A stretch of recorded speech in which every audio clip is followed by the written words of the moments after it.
The inner economy. So, last week, for those of you that were here, we started talking about the theme for the year, the thing that I want to focus on for us as a consciousness is this idea of prosperity. And with prosperity, we talked about a few things. We talked about the idea that it starts where first? Right there, within, right? We also started talking about that actually it's a state of consciousness. And the problem is, most people think it's the opposite way around. They think they look outside of themselves and they see prosperity, and then, oh, then it'll happen inside of me. But we say, nope, nope, nope. It starts within. It's a state of consciousness. It's actually what we talked about, this idea of it being a way of being. So you be prosperity, right? And then we said it could be applied to any part of the life you choose, not just financial, which is where we have a tendency to think about it. And we said, well, yeah, but wait a minute. What about your health? What about your relationships? What about all these other parts of your life as well? Does prosperity not include that? And we said, well, of course it can, because you're divine and you can apply it to anything that you want. And so we talked about this. And so one of the things that I thought would be really fun to talk about this morning is this idea of the state of consciousness. And I throw that out there like it's no big deal, and I know that. And somebody said something about it, and I'm like, oops, maybe we should pause for a moment and talk about this idea. What is a state of consciousness? Like, really? What is it? And so we're going to talk about that a little bit this morning. This idea of being in a particular state of consciousness and what it means for you to embody it, what it means to feel it, what it means to actually be it. Because you can be in a state of consciousness, whether you like it or not. You're in a state of consciousness right now. For some of you, it could be really happy and joyful and fun. And for some of you, you could be like, nah, my coffee hasn't kicked in yet. And I get that. I get it. But anyways, a state of consciousness really is the subtotal of what you habitually think about, what you believe, what you feel, what you expect, and really what you identify as true. That's what a state of consciousness is. It's not what you say that you believe. It's not, right? It's what you live from. What is your lived experience? That's how you can tell what your state of consciousness is. Remember, the reality, what's outside of us doesn't form this consciousness. Our consciousness forms reality. We talked about that last week a little bit. A state of consciousness is not something that you occasionally visit. It's actually something that you inhabit. It becomes a part of you. It is you, right? And then when all of a sudden you start to understand, oh, wait a minute. So in other words, I got something to do with this. You better believe it. You have everything to do with your state of consciousness. Everything. A state of consciousness isn't a mistake. It isn't something that just happens to you. You are actually, every single moment, every single day, you are creating your state of consciousness, but we aren't taught that. We aren't taught that, so we don't think that way. And that's what makes unity, in my opinion, so powerful, is when all of a sudden you realize, hey, wait a minute, I can actually do something about my state of consciousness. Yes! You know why? You are consciousness. Do you understand? You are consciousness. You are. That's what the gift is. You are given unlimited ability to create whatever you want. And in every single moment, every single day, you can create whatever consciousness you want to create. If you want to create happy consciousness, create happy consciousness. You want to create sad consciousness, create sad consciousness. And let me just tell you the deal behind that. The truth behind that is nobody, God, the angels, the world, or anybody is going to judge you for it, nor are they going to stop you from creating it. They're not. Why? Because you have free will. The greatest gift that we've ever been given, free will, to create whatever it is that we want. So then, in other words, no one's going to tell you to stop doing it. So if you're creating a bunch of bleh, did you notice how no one stops you from creating that? Did you have anybody show up at your front door and say, hey, knock it off? It doesn't work that way. It doesn't. Why? Because you're a powerful creator. You can create whatever you want. And in the same way that you can create blah, you can also create, whoa, that's cool. Well, when do you want to create, folks? The choice is yours. You have the choice to create whatever it is that you want. So, remember, when it comes to your consciousness, you don't rise to your desires, you fall into your dominant state. I'm going to say that again. You don't rise to your desires, you fall into your dominant state, the state that you carry with you most of the time. So if that state is creating the reality that makes you happy, keep carrying that state. My suggestion is if you aren't, you may want to think about your state of consciousness. This is why the new thought focuses less on changing circumstances first and more on changing what you're being while the circumstances are happening. That's the trick. That's how we do it. That's what makes us a little bit different than the traditional teachings, right? So just imagine, to me, when I think about a state of consciousness, I think like a cake or a pie, if you will, and I'm getting ready to bake it. And I've got all of these ingredients when it comes to my state of consciousness. And so the main ingredients when we talk about this state of consciousness, first of all, we talk about our thoughts. I'm sure some of you are sitting there going, oh my God, really? I don't believe that. I believe most of us that study New Thought understand that, of course, we believe our thoughts have something to do with our state of consciousness. Yes? Please have 3 people at least say yes. Thank you. The thought is the entry point. It's not random passing thoughts that I'm talking about, though. It's the dominant thoughts. It's the repeated thoughts you tell yourself over and over and over and over again. Those are the ones that I'm talking about. Those are the ones that can create your state of consciousness. Fillmore taught us that our thoughts create our reality, right? It's one of the 5 unity principles. And so if you think scarcity long enough, you will actually wind up becoming scarcity. That'll become part of your reality, as Fillmore said. You become very fluent in the language of scarcity. What? Yes. You ever notice that? Have you ever been around? Have you ever been through scarcity in your life, or have you ever been around it? You ever hear what the words are being said, the language that's being talked about? There's this language that these states of consciousness have, and we become really good at that language, don't we? Yeah, yeah. The next ingredient is our beliefs.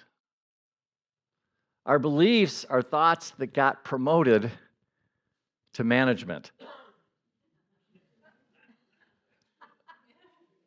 I'm going to say that again. Our beliefs are thoughts that got promoted to management. They're the ones that are running the show. The beliefs are the ones that are running the show. And we all have them. And we all have conscious beliefs, and we all have subconscious beliefs. The whole problem with this mechanism is the majority of them are subconscious. Which means what? You don't know what they are. What did you just say? Yeah, I said that. The majority of the beliefs that you have are subconscious, which means you don't even know what they are. And yet they're running your entire life until they're not. Huh? Yes. Why? It's just the way that the brain is formed. I'm not going to go into a big, long psychological discussion about it. I have before, by the way. But I'm not going to do it this morning. But my point is that these thoughts, these beliefs that we're born and raised with get locked in our subconscious mind. And until you understand that, and then until you start doing your own work, yes, I'm always going to tell you that this metaphysical journey, your own journey of awakening, is you doing your own work, and you start uncovering what's inside of your subconscious mind. What was the famous quote from Carl Jung?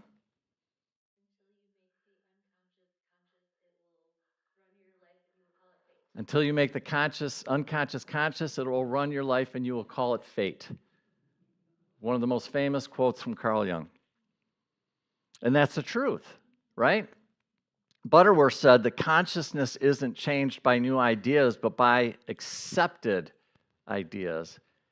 And as we continue to go down this journey of our own awakening and we start to do our work, and then all of a sudden, what'll literally happen to you is that these subconscious thoughts that you have will start slowly bleeding through into your conscious mind. Why? Because you've said, I want to know. I wish and pray that God would come down here and just go, poof, get rid of all their limited beliefs. That's not the way that it works, folks. I cannot tell you how many times I prayed the thought, just make me better, God. Just make me better. Fix it. I'm sorry, but for me, it didn't work that way. It didn't work that way. For me, what it took me, time and effort to spend looking and checking out and listening to what I am telling myself on a regular day in and day out basis. And then once I caught them, then all of a sudden it's like, oh my God, that's horrible. What am I telling myself? And then all of a sudden you start catching more and you start catching more and you start catching more, but it takes a minute. So when you start to do this work, just be patient. Just be patient with yourself, but you'll start to become more and more aware as these subconscious thoughts start to come to consciousness, and that's when you got them. That's when that's when you grab the tiger by the tail and there it is. I finally got that thing that's been bugging me for the last 30 years of my life. Now I can do something with it. And what I'm telling you is the more work that you do on yourself, the more these thoughts are going to become available to you.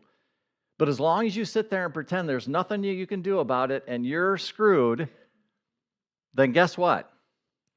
You're right. You're right.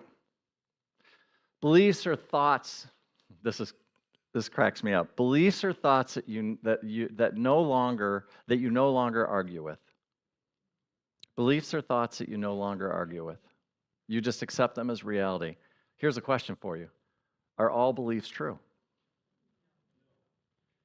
They're not. Spoiler alert. They're not all true, right? Your life is a perfect and accurate reflection of what you no longer question. The next ingredient is our feelings. Our feelings, to me, are the glue. It's the things that holds the whole thing together. So many of you know Florence Scovel Shinn.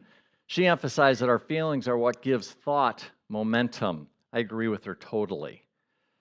In other words, you put some emotions into your affirmations, into your denials. It gets the energy moving. It takes it off of being square one and it moves it along, right? So you can affirm all day long.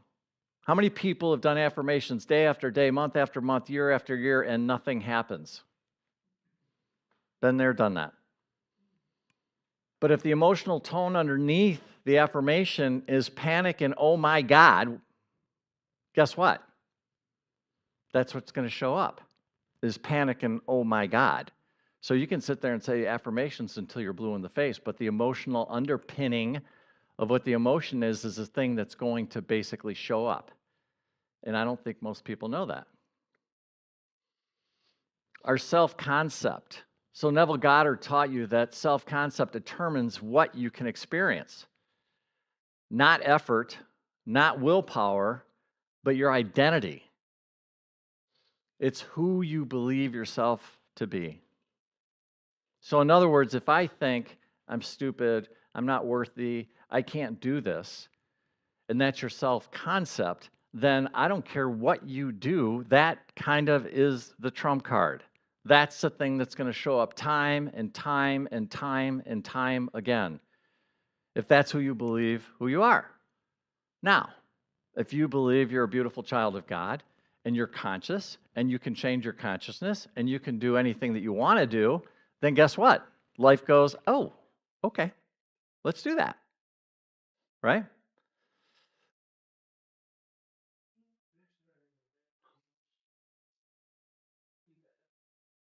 Thank you. So, understand that you don't manifest what you want. And I know that that's going to contradict a lot of things that we talk about here, but the truth is, you manifest what deep down inside you believe yourself to be. Ruh-roh. Right? Then you better maybe want to sit down and think about that for a minute and look at that for a minute and contemplate it for a minute. And maybe, just maybe, it might be time to make some changes if that feels good to you, right? But I will tell you that if, for example, success feels foreign, your subconscious is going to go back to wherever your self-concept is. And if your self-concept isn't success, what'll show up is something less than that, something different than that, because that is what you're telling yourself you are. So the final ingredient is your attention, because what you constantly give attention to becomes mentally real. So Ralph Waldo Emerson says, a man is what he thinks about all day long. A man is what he thinks about all day long. Still accurate and incredibly inconvenient at times, right? Your attention isn't passive. Just know that. Some may even call it an investment strategy. What? Yeah. What are you paying attention to? What are you focused on? Are you focused on what you want to create in your life? Are you focused on your divinity? Are you focused on love? Are you focused on compassion? Are you focused on all those kinds of things? Or not? What are you spending your time paying attention to, right? And then finally, our words. Our final ingredient is our words. Why? Our words are powerful. They are really, really, really powerful. So Emily Cady, who wrote Lessons in Truth, she emphasized that denials and affirmations are really, really important. Why? Because language trains the consciousness. Our language trains it. So in other words, let's say that you grab one of those tigers by the tail and you got it, and you know that you've got this limited belief, and you know that it's impacting your life, and you want to change it. Your words are the thing that will help your conscious mind start to replace the old beliefs. There's something about you hearing it in your own voice with these new thoughts, these new ideas. There's something energetically that happens when you start to practice these tools.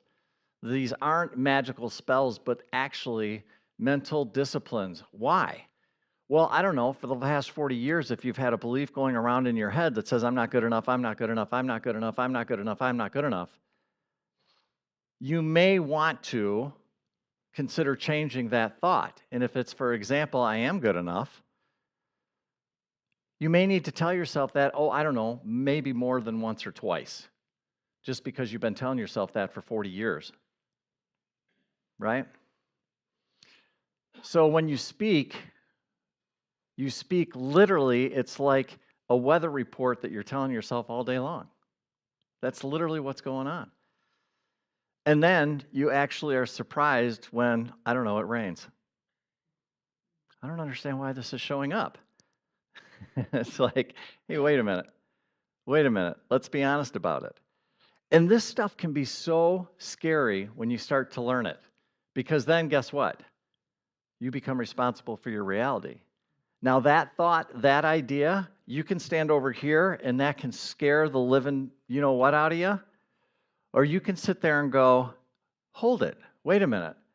You mean I really am creating my own reality with my thoughts, my words, my emotions, all these things, my state of consciousness, and I'm doing that. Well, then if I'm doing that, then guess what? Then I want to do it consciously. I don't want to do it subconsciously.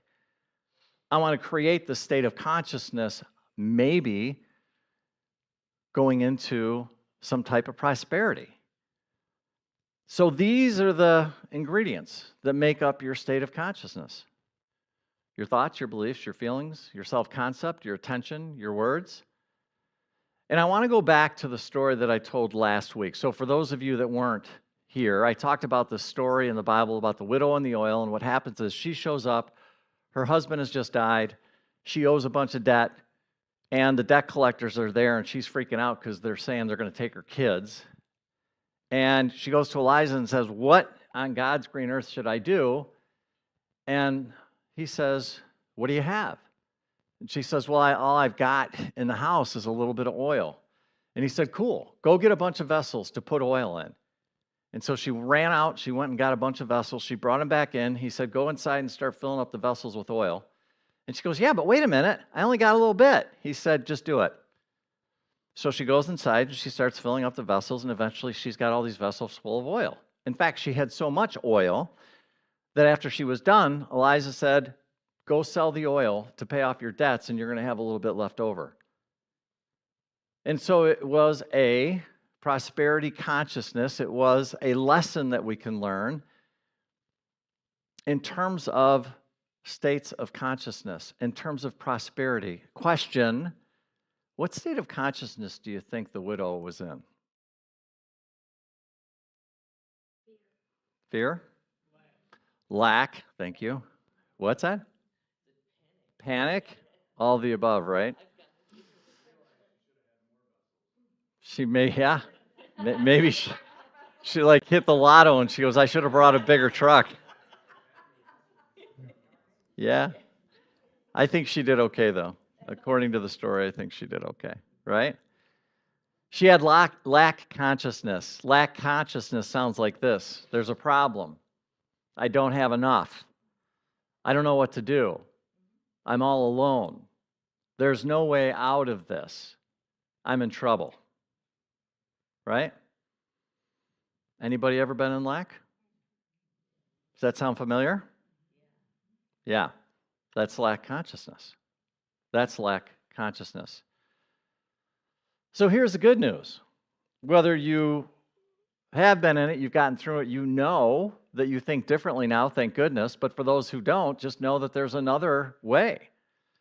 And that's called prosperity consciousness. And prosperity consciousness, goes figure, is a lot different than lack consciousness, right? Prosperity consciousness actually sounds a whole lot different. Sounds something like this: is there a problem? No, there's not a problem. Why? Well, because of who and what I am and who and what God is. That's why. There's no problems here. It sounds something like this: I always have enough. Why? Because God is my supply. God's my supply. Nothing else is my supply. God is my supply. And instead of thinking, I don't know what to do, prosperity consciousness says, what? I know exactly what I need to do. What do I need to do? I need to trust and get out of the way. That's what I need to do. That's what I need to do. Instead of thinking, well, I'm all alone, somebody who has prosperity consciousness thinks what? Never. I am never alone. Ever. Why? I got God. I got God. I am never alone, right? And prosperity consciousness says there is always a way. There's always, always, always a way. A deep metaphysical truth will tell you that when a problem cannot show up on its own, it always has to show up with the answer. The problem is we don't know that, and we don't think about that, and we don't look for it. Instead, what do? Ah! That's what we do. But when you really understand the deep metaphysical truth that it can't show up without the answer, then all of a sudden, what do? Oh, I just breathe. I relax. I trust. I know that God's here. I know we got this thing covered. I know there's no problems. Okay, cool. And then what happens is literally my state of consciousness. What do you think happens inside of my body internally when I do that? Do you think I go into relaxation, peace, I'm okay? Or do you think I go into, ah? When you go into peace, when you go into relaxation, what you are doing is you're opening yourself up to any possible ideas, solutions, thoughts, downloads, word from God that you can receive that is being given to you in that moment. But when you're freaking out, you don't have access to that. You don't. That doesn't mean you're bad or you're stupid or you're dumb. That's not a punishment. It's just the way that you work. It's the way that information works. And so when we learn to relax and trust, just breathe, just relax. You're going to be okay. When that happens, then all of a sudden, a new thought comes in, a new idea, possibly a new way, right? And then ultimately, you're safe. You're safe. Why? Oh, I don't know. God's here. My answer's here. I just got to relax and receive whatever the answer is. And then I'll go do it, and then I'm going to be okay. Right? That's prosperity consciousness. Is that just a little bit different than lack consciousness? Just a little bit. How many people can see where they've been in lack consciousness, and let's give credit where credit is due, how many people can see when they've been in prosperity consciousness? Because some of us actually are able to pull off the prosperity consciousness thing too. I used to spend a lot of time in lack. I did. And I'm getting better at it. Am I perfect at it? I'm getting better. Let's put it that way. I'm getting better, right? So there's this prosperity consciousness versus lack consciousness, and there's the difference.